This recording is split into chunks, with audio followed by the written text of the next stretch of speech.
Warning, this podcast has stories of real-life events and true crime that happens every day. These stories may contain adult language and graphic or disturbing details not suitable for everyone. Listener discretion is advised. 132 in Bush, I've got him at gunpoint. Check the missiles, we're going to pull that direction on this side. They're pulling them out. 10-1-1, advise ready for camp. God! Stories. I'm Tom. And I'm your friendly neighborhood police officer, Chuck. And so is now the time that we should start? Retired police officer, by the way. Retired. You don't try to catch me slipping. That's right. Motherfucker. Speaking of retired police officers, I had the most bizarre experience today when I spoke on the phone to my lead Academy TAC officer and drill instructor, Senior Deputy Mark Hamill, who has now retired from said department and now is the coordinator of said academy. No, Sounds not really that Star Wars guy. Oh, And, no. I was thinking about an actual instructor named Hamill. And so he and I had to speak on the phone today after not. I've been out of the academy. What? It's been almost 25 years. So anyway, interesting experience. But I think now, Chuck, is the time for us to start talking about the changes that are coming. So people know, if you've been listening for a while, we've gone through some evolutions over time. We used to do this. Remember, we used to do it around a table because we could actually like meet and get together and it was just a podcast. And then we started doing it virtually because of COVID and nobody could travel to meet up and do the show. Yes. And then subsequent to that, Chuck came on board and as the new co-host. And people had been asking for more content, so we resurrected the old Nostalgia podcast as Locker Room Live, which is, when we go into the locker room on the live shows, we can talk about current events and talk about whatever we want. And then the War Stories interview shows were the ones like we're going to have today. Yeah. And then we finally went live, and then we were like, when can people find us? What day is it going to be? We're trying to get our schedules worked out. Yeah. A lot growing pains, essentially. And right. Crazy. And we've been talking about some things. And so the two things we've been talking about are how do we do our release schedule and how does the show go moving forward with all four of us? Because now everybody's used to the four of us. And so right. We have decided, I think can we announce it? Because I think we've probably going to have announced it on Locker Room Live already, right? I mean, they're probably going to be wondering why my screen says what it says. Well, here's the thing. It's not going to change all at once, right? It's going to be a slow burn. No. Yeah. But we'll have already said we are going to basically combine the names of both shows. There's a couple of reasons. Number one, War Stories, there's at least one other one, and that was Colonel Oliver North that we always get confused with. Right. And then two is there's another locker room it's a sports show, and it makes more sense that way. Right. Mm-hmm. Mm-hmm. So we decided, well, what are we going to call it? Well, people know War Stories, people know Locker Room. And then somebody said, what about War Locker, like Foot Locker? And so we discovered that the only thing that was branded War Locker was a combat jock strap. Did I tell you about this? Yes. By the way, you guys are welcome for the name. That's right. I worked hard on that. So we will have. This is why the website hasn't been updated. The merch hasn't been updated because we've been working on new logos, new designs. So pretty soon you're going to start hearing these episodes, and we're going to start saying things a little bit differently. It's gonna be a little funky at first. We're not sure how we're gonna I kind of have been making the joke about I've been saying this for so long. I want to try different things because I know I'm gonna have to try different things pretty soon. You want to try different things? Are you going to college or what? Well, yeah, yes, I am going. But you don't get it. I'm talking about on the podcast. I'm not going to that college, right? I'm not a 19-year-old girl. Well, it's not going to. We're not changing streaming, from what I understand. We're not going to be changing streaming services, but we're changing hosts. We're changing. Yeah, people will actually be able to see. So we were approached by a large network that has a smaller Like it's a large network that has a smaller kind of like more independent, like it would be if a major label had like an indie label for their punk bands. We're the punk band, right? You know what? I don't know if you feel this way, but I feel this way. Ever since I was in high school, I've always wanted to be in a band to get signed, right? Never happened for me, whatever. But now I feel like this is my second chance and my second coming. And I feel like we're right there. And it's something that's very powerful. And I think that we're all really excited and pumped for it. And I think that there's going to be a lot of new things happening all at once. And eventually one day you'll just wake up and be like, oh, fuck, it's all different. Right. And it'll be called it'll be called probably just Warlocker, right? Mm-hmm. Like, I don't even know that we need the word podcast in it. It just Warlocker, right? Like, I mean, because we're going to have more content on YouTube. We're going to have all the social media. Like it's just kind of going to be across the board. Right. Anyway, so website will update, stuff will update. Watch the live show, subscribe to YouTube so that you can watch the live show, because all the best stuff and all the latest and greatest stuff is going to come out. By the time you hear it here, it may be a month old, right? Because I'm talking about it now, but we've already made this decision. And by the time this episode comes out, it might be a month from now. So if you can't find war stories, just type in Warlocker and that might pop up for you. It shouldn't change your feed. Your feed should automatically update with the new name and the new logo, right?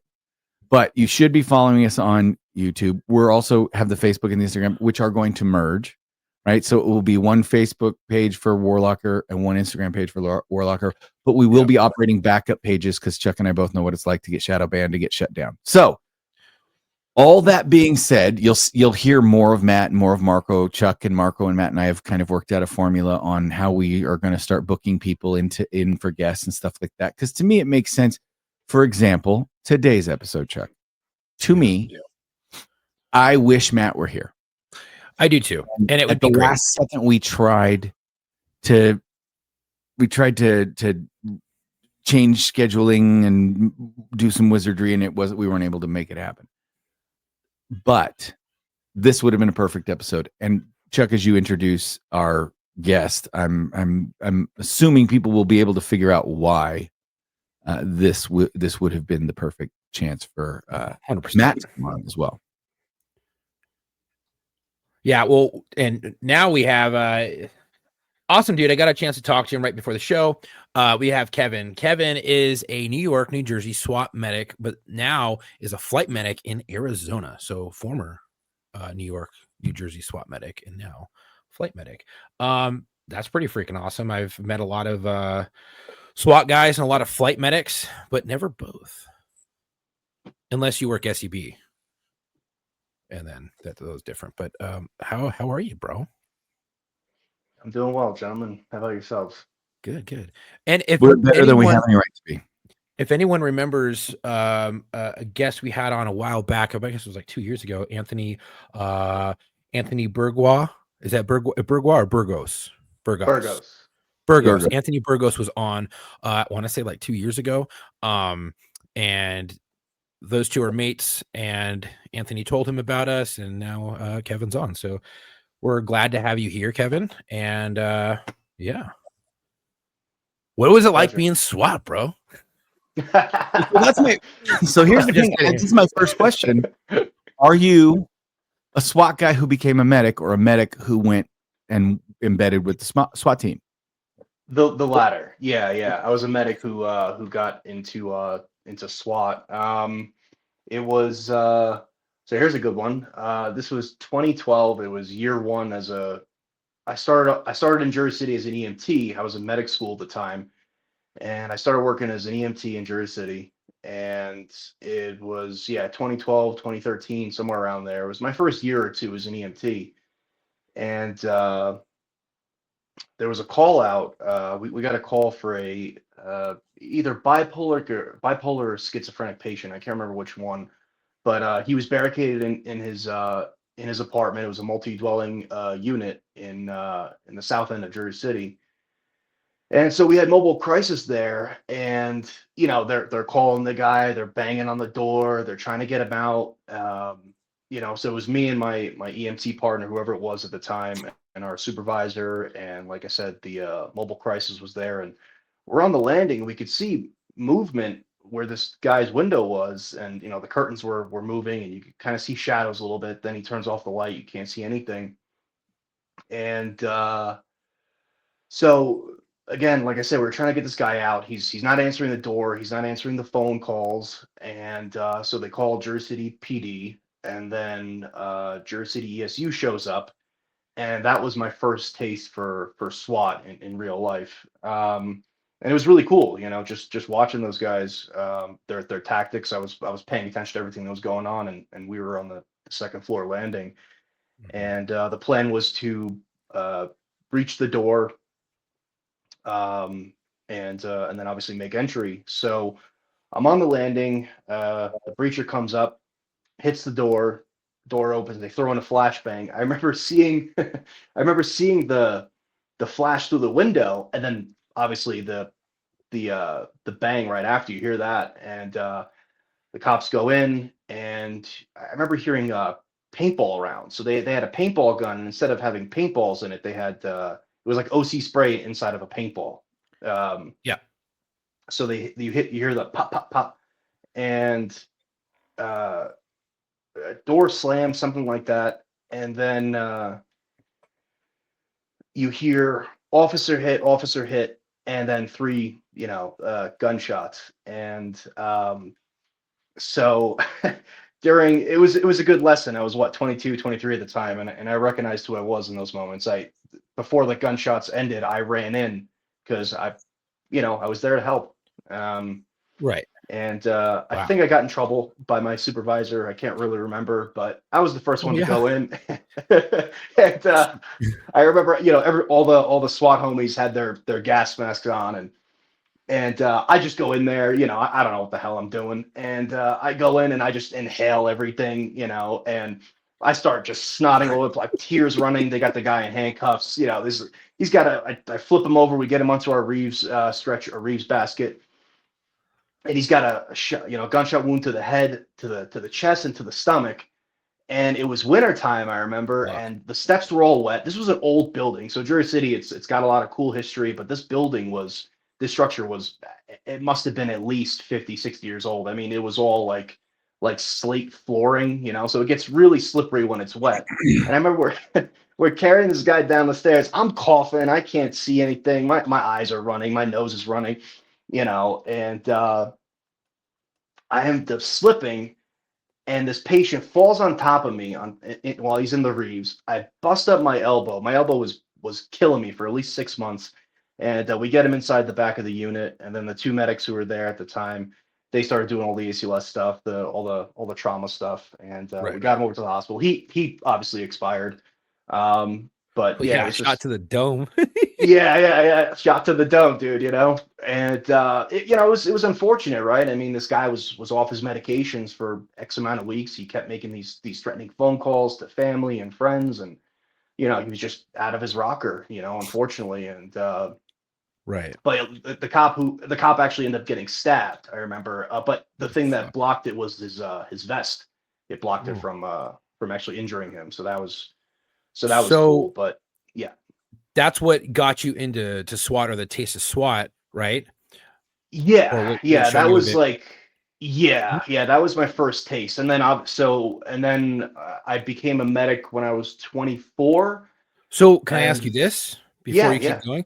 What Yeah. caused you to get into this line of work? Because we ask all of our guests this when they first come on. I know we kind of went back a little bit, but what caused you to get into first response?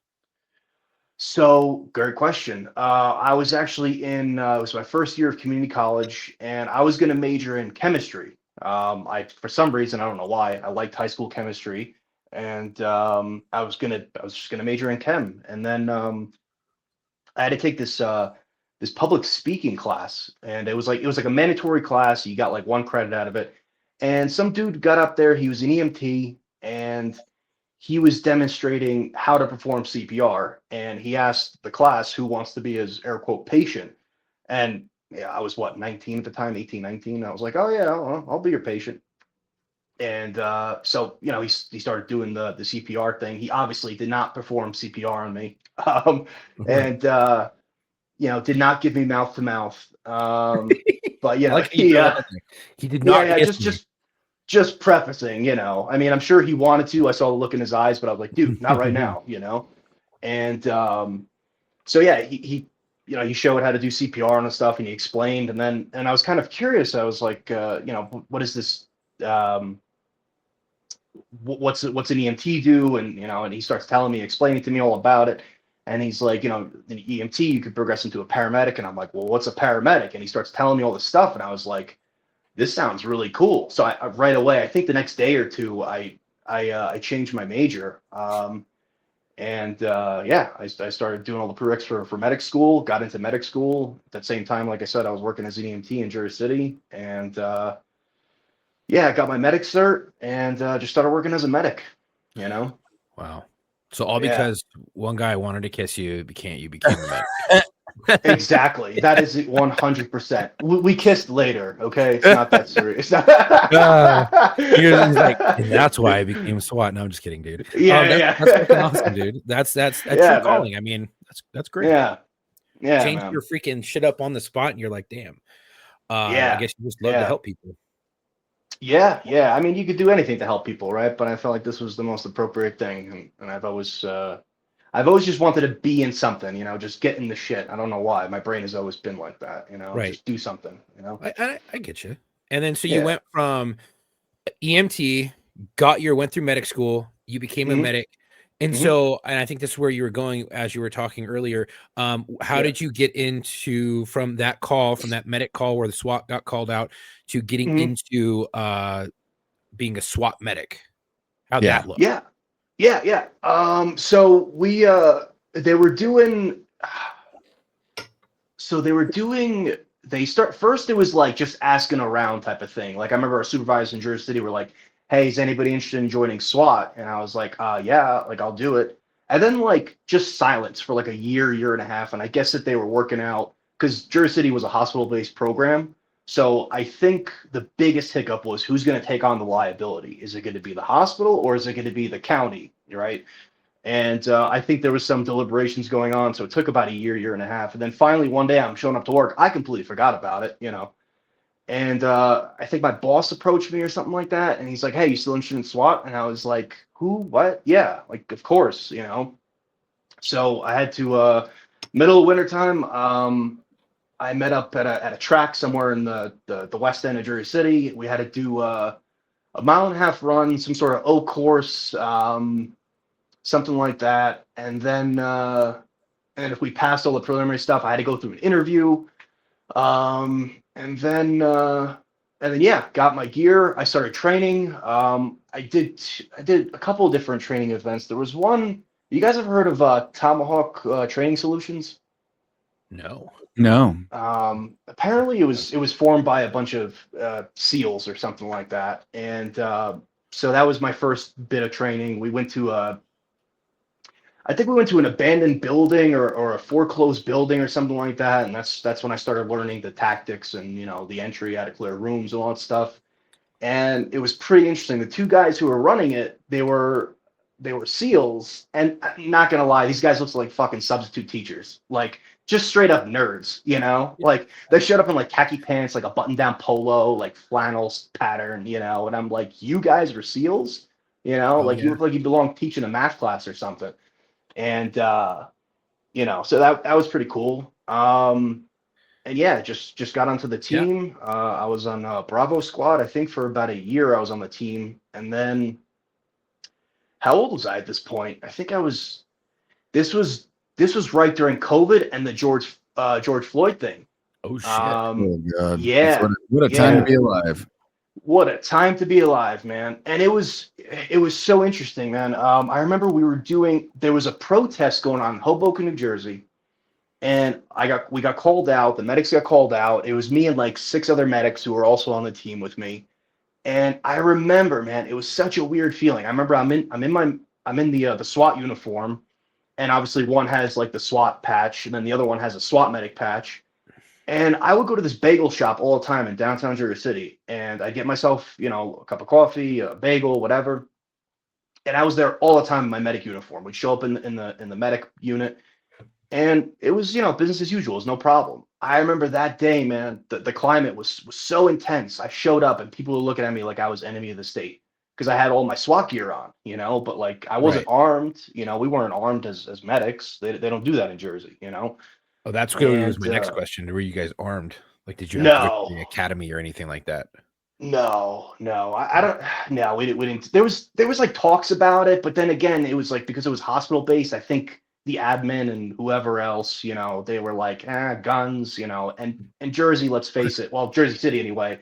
It's highly liberal. It's insanely liberal, especially downtown. And so I think the politics of it, the police culture, with the whole George Floyd thing, it just everything was just so like heightened, man. It was just insane. But I remember that, like, I was going inside to get a bagel, and this guy's looking at me like I'm like the Third Reich or something, Yeah, like, you're the fucking devil, bro. I know what you're talking about. I got the same thing when they protested outside of our station, and me and my partner came out. My partner, big country fed white boy, like fucking red hair, like strawberry blonde hair, damn near a redhead, huge, like 6 foot, and just big, right? And I have bald head, just a mustache, and we're sitting in the car. We pull out, and they're yelling at us or protesting us, and they go, "Oh, look, they're going to kill, minorities," or whatever the fuck they were saying. And it was just like, what the fuck, dude? Every single day was like bang your head against the wall, and you're like, I've done nothing. This shit wasn't even here. This was in Minneapolis, and you're coming out here. You're in Jersey. That shit wasn't even there. You're in Jersey. That's Minneapolis. It's a different part of the country. It's actually like 1,000 miles away. What the fuck? Yeah, dude? Like. Yeah, dude, it was so weird, but yeah, man, I can't imagine what you guys went through as actual sworn in officers rocking the badge all the time. But I remember, man, I walk into the bagel shop like I did all the time, and this guy comes walking out, and he says something. I don't know what he said. I think he said like killer or something like that. And and at this point, you could feel the tension. I just turned. I was like, "What'd you just say?" And he just kept walking, and then like another dude was snapping photos, and I'm like, not for nothing. Like I was here just the other day in my regular medic uniform. Nobody would have batted an eye. But now that I'm in my SWAT gear, suddenly I'm the enemy of this. It was very weird, man. Like turbulent times, man. Turbulent times. That's a good way to put it, man. Yeah, it was wild, dude. Yeah, I know. I was so glad I was retired by then. Holy shit. Yeah. God, I cannot wait till I retire. One day. But yeah, man, it was crazy, the culture at that time, But I did a few call outs with SWAT. Our rotation, so I was on Bravo squad. We would do so there was four. It was Alpha, Bravo, Charlie, Delta squad. So you would do, I think you were 5 days a week on call, something like that, 5 or 7 days a week on call, and you had a badger, what do you call it, pager, and like a radio. And we just go, we go on call outs and stuff like that. Whenever there was, we'd get a heads up from our lead medic, who was also a Jersey City cop. And we just, we ran some calls. A lot of the times when I was on, we didn't run as many that I remember. I did a couple maybe, but it was fun, man. Like it was like, dude, it was like hide and seek for adults. Yeah. So were you? right. You would work your regular EMT stuff, and then you would have your pager, and when the pager would go off, you'd be like, "Hey, I got to drop what I'm doing," and then go over changing your SWAT stuff, and then go handle the SWAT stuff. So you weren't on like just sitting at the like headquarters or whatever, and then when it got called out, you then left. You were constantly working as your regular SWAT med or your regular medic, and then when you got the call, you go SWAT. Yeah. So if I was working, if I was working as a medic, and I was on call that week, and we had something pop off, I had to go back to base, get into my gear, go to the what do you call it, the DA's office on the west side of town. And then we would do whatever the call out required. I was so oh my god, did you guys hear about Detective Joe Seals in Jersey City? He got shot.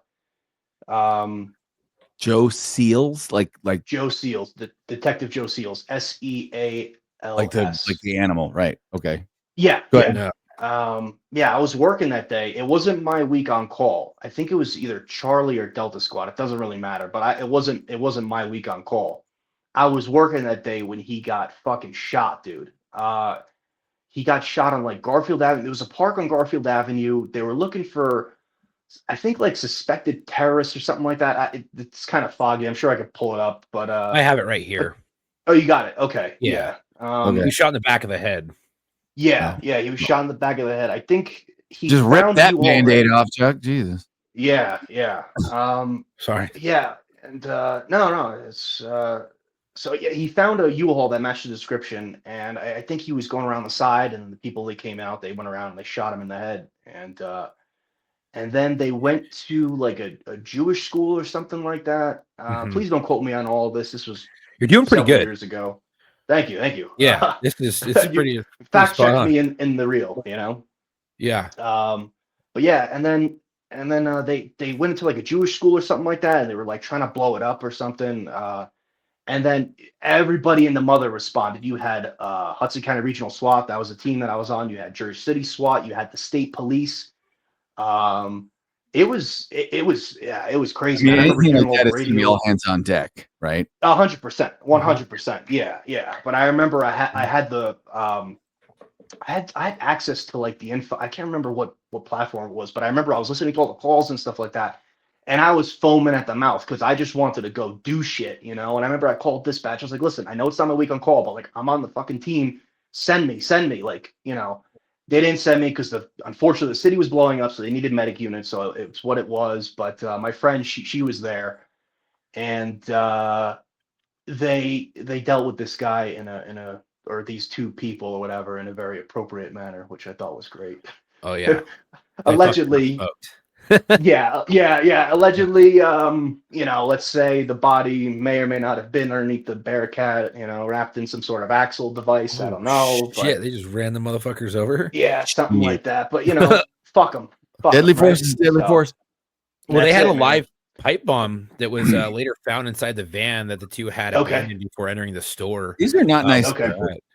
No, they were terrorists. They're fucking terrorists. Yeah. Not nice. Yeah, they're fucking terrorists. 100%. 100%. But dude, that's how it was in Jersey City, man. Something was always going off, fellas. Like, I mean, you said you were LAPD, right? Yeah, I was. Oh my God, so you can say that, man. You know, it's something, shit was always going down 24/7. You knew something was going to pop off on your shift. It was just a matter of what and where, and it could be anywhere. And it was so awesome. Right.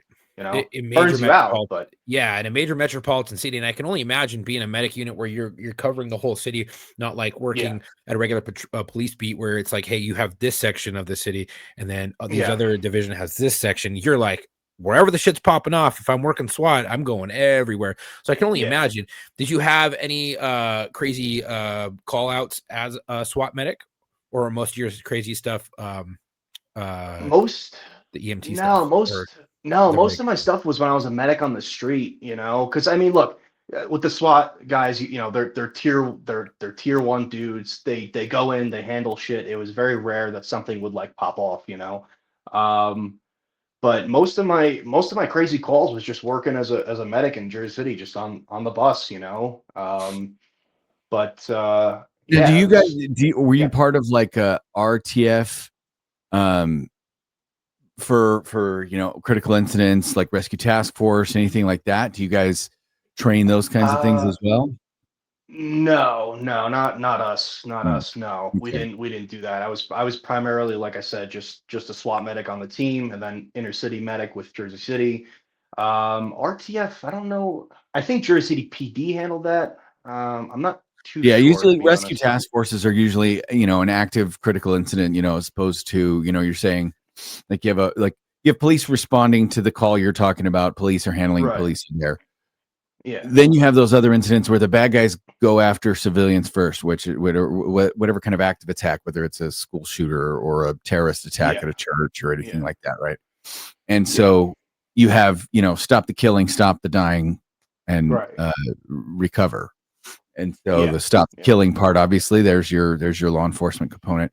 But what we've seen, Chuck, I'm not sure how much of this you've seen, is a lot of a lot of second responders have decided to earn the title first responders, and they are forming what's called these RTFs, or rescue task forces. And what is happening is when they know it's maybe not a red zone, but it is an orange zone, the paramedics are trained to throw on a vest and go in with 2 cops with rifles, Yes, and actually start rescuing people out from buildings, even while the suspect has not yet been neutralized, right? So the suspect is in the 200 wing. There are victims in the 100 wing. Rescue task force can start extracting in the 100 wing, and the 200 wing is where law enforcement's doing the Lord's work, right? So that's where I was curious, because I know obviously having a medic and a SWAT team, being there, being ready. Here's the thing, man, boys and girls, SWAT sounds really fun. And if you're on a dedicated SWAT team, like LAPD has 4 friggin' SWAT teams, right? Like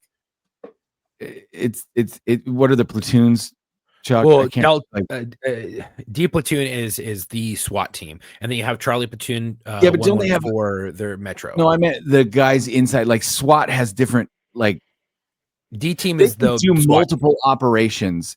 Like when you think of your agency SWAT team, you're thinking of like 12 guys or whatever. Right. They have multiple squads. They have multiple like elements that can. Yeah. They can do 3 critical search warrants at the same time. They could do like their operational capacity as a SWAT team is, you're talking 100 at least. So in D team, you have Alpha platoon, you have Charlie platoon, you have Metro mounted, you have all those dudes under that big umbrella Metro of banner, Metro. Right. So Metro consists of a bunch of different teams and platoons. D team or D platoon, D team, whatever you want to call it. They are the 80 SWAT, cops, right? 80 cops in LAPD's SWAT, and that's why I call it unit, because it's their SWAT unit. It isn't. Yes, it is a team of 80 people, but most SWAT incidents don't have 80 people, right? They have.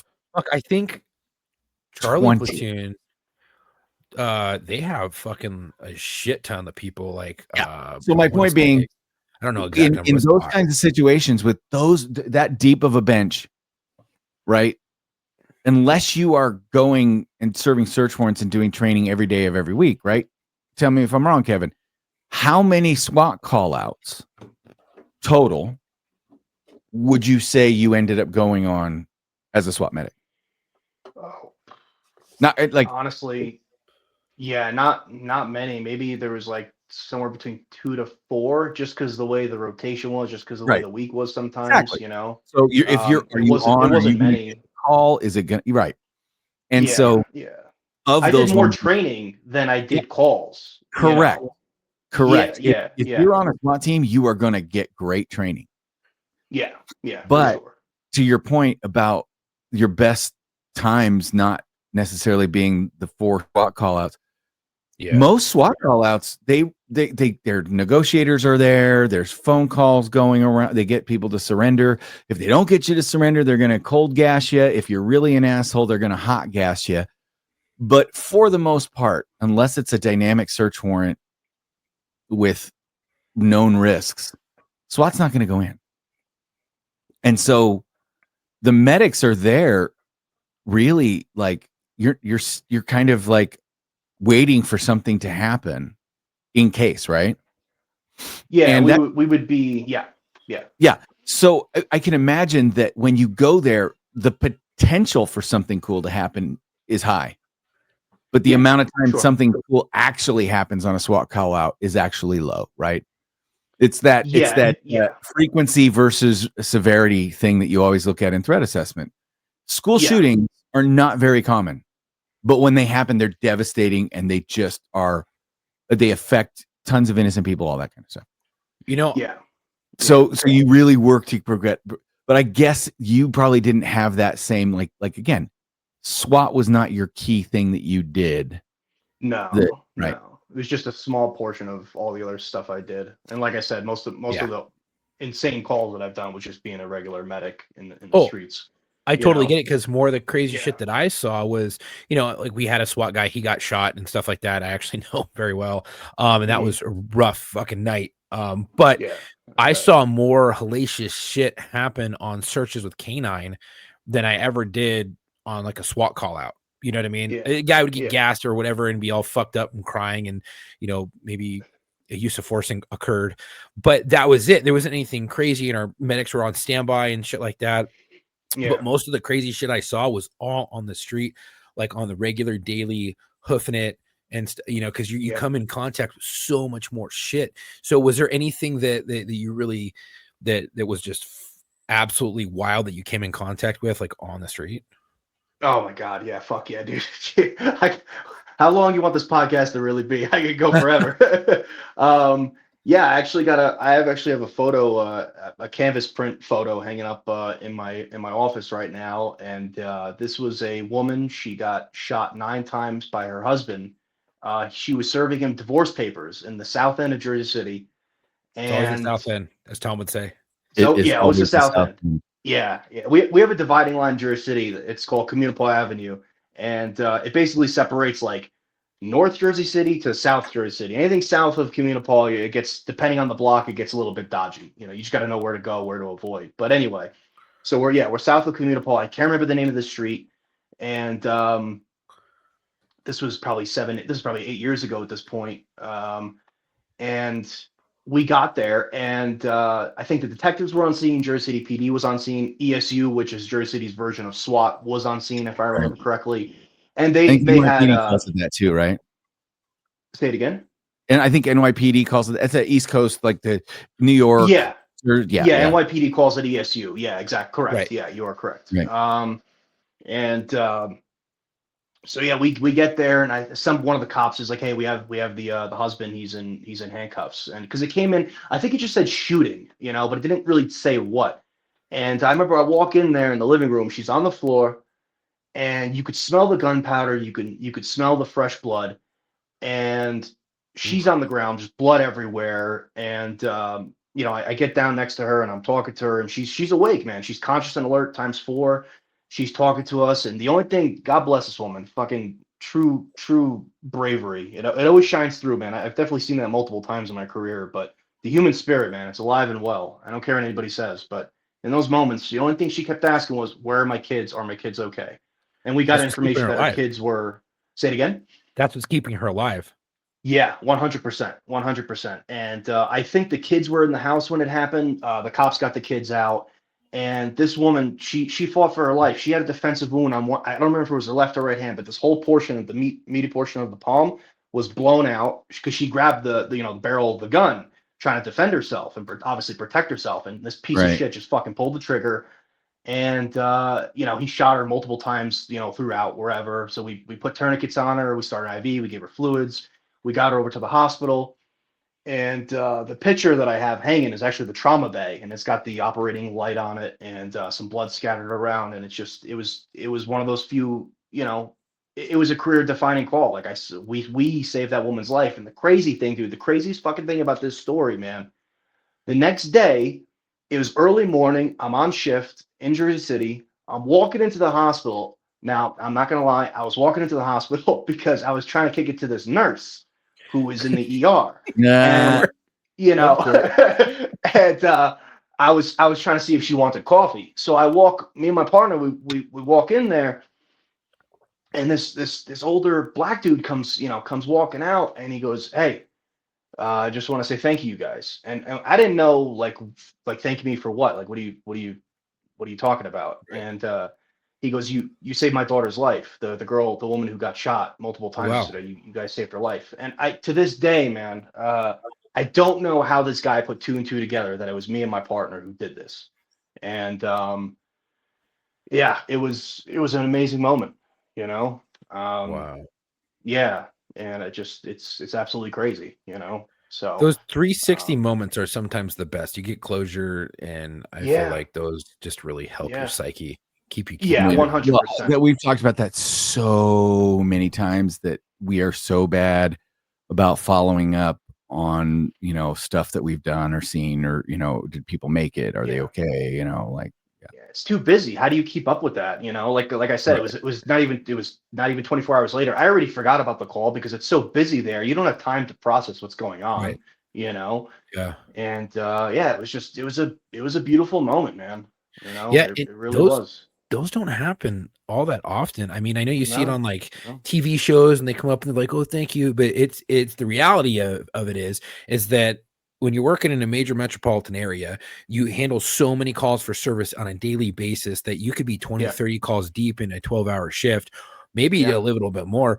Um, and you just don't have the ability or remember everybody's face or remember every call that you've been on because there's just so many that happen and occur. And then when those 360 moments happen, it's hmm such a weight lifted off your shoulders, and I feel like it yeah. just makes your day. I mean, I know I've had them, Tom's had them, but it's not like what they portray in the movies where it's Nope. like It's these not. people are getting them all Yeah, the time, and it's like maybe once in your fucking career, yeah, maybe twice, yeah, like if you're lucky, you know. yeah, And yeah, yeah. man, it's such, that's great. I'm glad. I don't know how the hell she survived 9 gunshot wounds.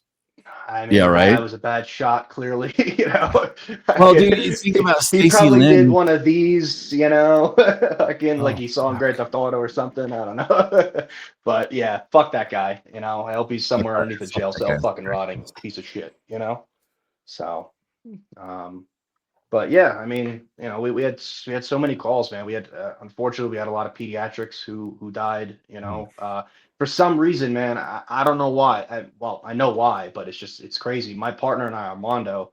Shout out to Armando when you watch this, dude. Him and I, we were partners for 5 years. We ran some of the toughest calls together, and he's like a brother to me. But yeah, we had. Fuck, man, we had so many calls together. But yeah, we had so many pediatric deaths, him and I, like just in our unit. For some reason, we were just the pediatric code unit. And it was always like a fucked It's up always like pediatric that. case. Yeah, It's always yeah. like We that. were There's always just Dr. Death who yeah, gets every death call. There's always a guy who gets all the yeah, kids. There's always the shit yeah. magnet. Yeah. Yeah. We were the fucking shit magnets. And Oh, yeah. this one has always stayed with me, and I never want to forget this little girl. And I never will. I still see her face, you know. This was This was the Turnpike accident. This was February 26th of 2016. I had just turned 26 years old, and we were in Bayonne, New Jersey. We had just dropped off a patient, probably some bullshit, I don't remember. And we get a call. I think it came in as a entrapment, traumatic arrest, pediatric.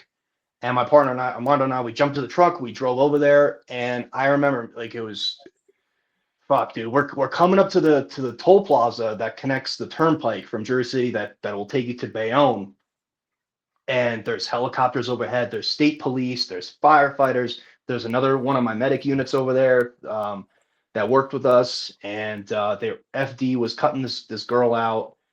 And I overheard one of the medics or somebody. It could have been a medic, could have been a firefighter. So somebody was saying, "We're gonna pronounce. We're gonna pronounce." And Oh, you know, Armando, he had heard that. He goes, "No, we don't fucking pronounce kids. Like we work the code on a kid, you know." yeah. And I remember, like, I somehow, I don't know how this happened. I weaseled my way in between like the medics and like the FD guys, and just as I made it to the entry of the car door, they passed me this little girl. She was 5 years old, man, Ugh. Oof. and she had, you know, fuck, It's all right, man. Take your time. yeah. We get it. She These chicks she are had beautiful blonde hair, man. You know, Mhm. her skin was really modeled. Her face, everything was modeled. You know, and I remember I'm holding her. I'm holding her in my fucking arms, guys. And so what ended up happening is to describe the accident. This fucking piece of shit. He apparently fell asleep at the wheel, going like 75 miles per hour. Slammed into this car. They were at a dead stop because they were paying the toll, and literally the car telescoped. It just went boop.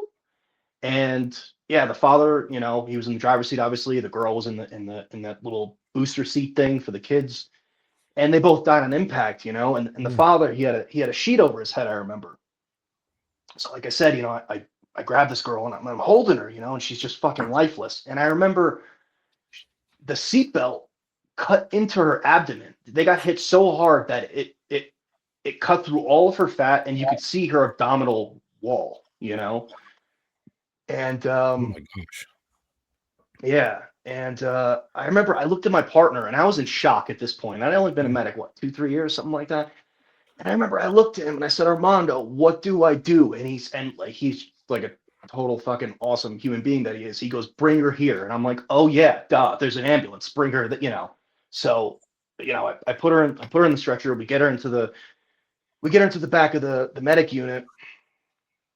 And I drill an IO on her. We had a medic student. She tries to go for the tube. She misses the tube. Armando goes in. He gets the tube. We start doing our pals, all of our protocols. We're giving her fluid, we're giving her epi, we're working it.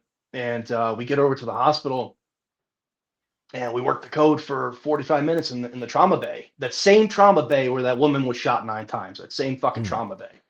Mhm. And they called it. And then I remember I'm looking at the IO that I started, and I didn't know this at the time. Her legs were fucking spaghetti noodles, guys. The IO didn't do a fucking thing. I mean, she was dead. She bled out, like her legs were just swollen to shit. She had bled. She died instantly. So I hope she didn't feel any pain. But Right. yeah, it was crazy, man. It was, and that wasn't the first pediatric call. I mean, that was one of several at the time. It came in like threes, all the time. And I was fuck, man. I was Yeah, dude. Those are the fucking worst, man. Yeah, dude. Those are the worst. Worst. Yeah. I'm glad I didn't have to deal with a shit ton of pediatric deaths. But what I did have to deal with was a bunch of pediatric abuse cases. And I feel like sometimes those can be just as fucking jarring, when you're hearing these sometimes cases. Worse. Yeah, dude, I totally understand where you're coming from, man. That's fucking rough, dude. And I can only imagine the trauma that caused. I mean, you gonna have lasting effects. I don't think people talk about this enough, but when you go into this line of work, it changes you for the rest of your life, whether it be for the good or for the worse. It's going to change you somehow, and it's our responsibility to try to help our minds as best as we can, because if you don't, it's going to eat you alive. And these calls are the ones that are going to do it. Yeah. And it was like I said, man, I'll never forget her face. It's like, it was like yesterday to me. It's seared in my fucking head. And out of all the pediatric calls that I ran, that's the one that stayed with me the most. That was also career defining in a weird way, because it's something that I've never recovered from it. I mean, I've dealt with it, I'm at a place where I could talk about it a little bit more. I'll talk about it openly to certain people. You gotta watch out. There's a lot of jokers out there who just want to see, they just want to poke, you know what I mean? Right. But yeah, it's crazy. Speaking of, kids and pediatrics and my partner, I'll tell you guys something else.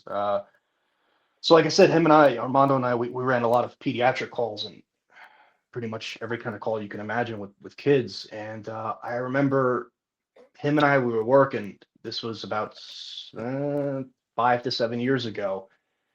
Him and his wife was pregnant and she was expecting, and she had called him up. I never forget this. We're underneath the Jersey City Turnpike. There was a little like dugout thing, like little side road, and we'd hang out under there. And his wife calls him up, and she's like, Armando, I don't feel that the baby's not kicking, And Armando's like, he's super chill. He's like, all right, well, are you going to the hospital? Yeah, I'm going to the hospital, blah, blah, blah, blah. So fast forward X amount of time, she goes to the hospital. She calls him again.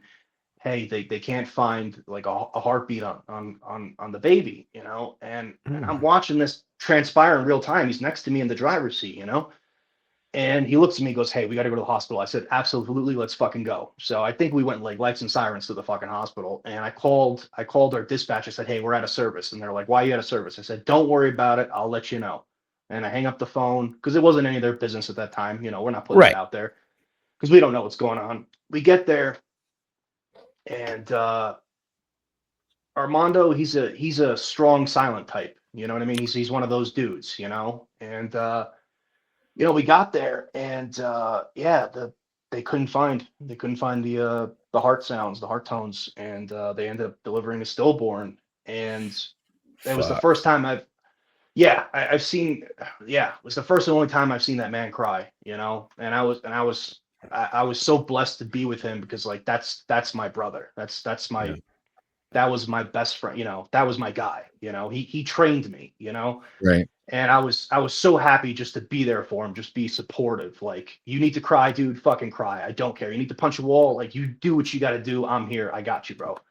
And you know, fast forward a few weeks later, we we had another pediatric arrest in a fucking elementary school.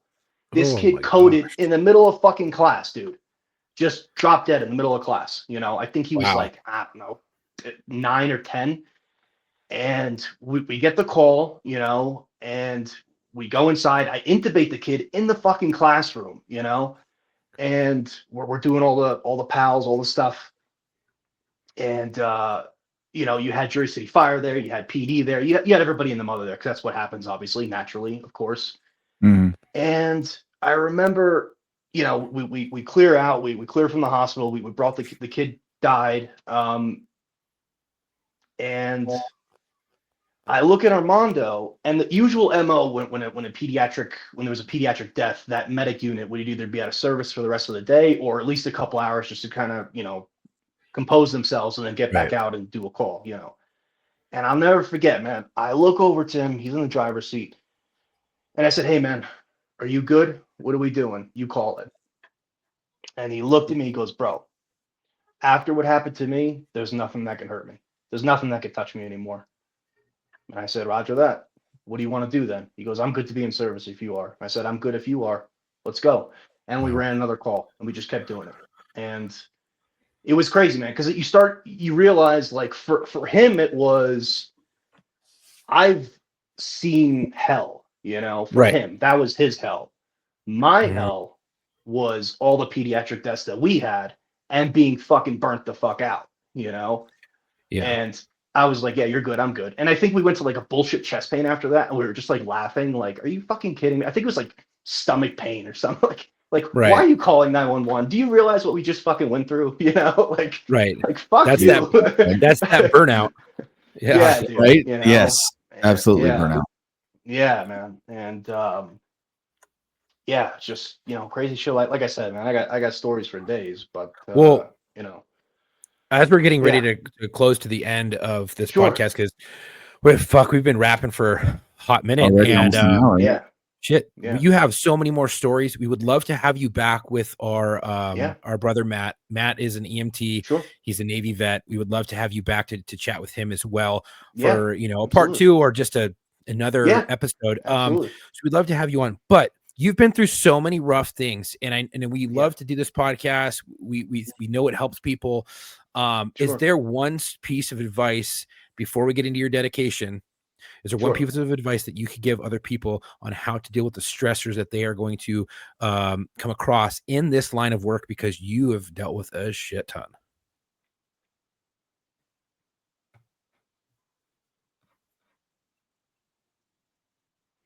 Two things. One, keep fucking going. 2, if something's wrong, if you're not feeling right, reach out. Don't worry about what people are going to think of you. If somebody calls you a pussy, just punch them in the fucking face. Fuck them. They don't know. They don't know. They don't know what this job is. They don't understand this life.